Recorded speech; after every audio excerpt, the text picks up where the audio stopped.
Muy bien, Santi.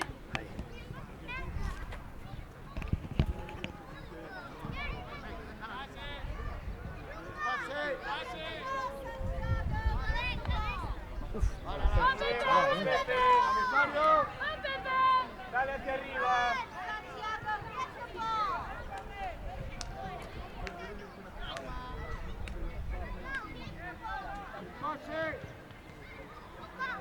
¡Hugo! ¡Pedro! Dale, Mateo. Casi se hace penal. Seguir.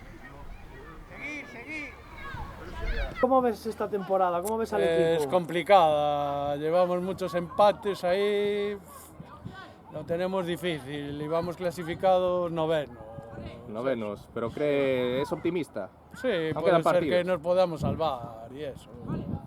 Llevamos muchos empates, es mala seira, como dicen en Galicia.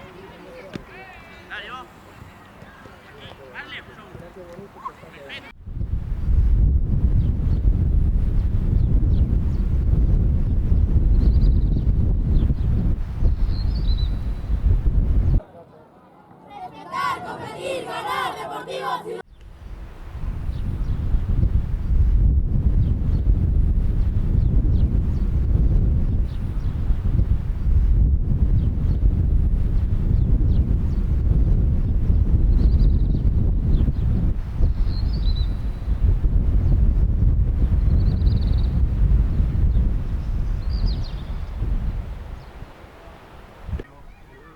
Seguir. ¿Cómo ves que de aquí a final de temporada, cómo ves las cosas? ¿Crees que mantendremos Complicado. la categoría? Complicado, o eso. ¿Os vais a mantener en esta categoría? Podría ser eso.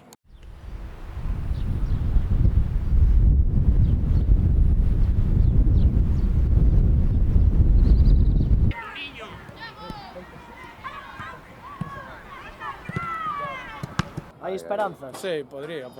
Bueno, entonces, ¿crees que te van a renovar un año más o cómo lo ves? Depende de si el equipo desciende o no, porque con 9 empates que llevamos lo tenemos difícil, ¿no? Digo yo. Bueno, pues nada, muchas gracias, le dejamos seguir gracias. entrenando. Continúa ahí entrenando. Vale. Hasta luego. Graciñas. Bravo, bien.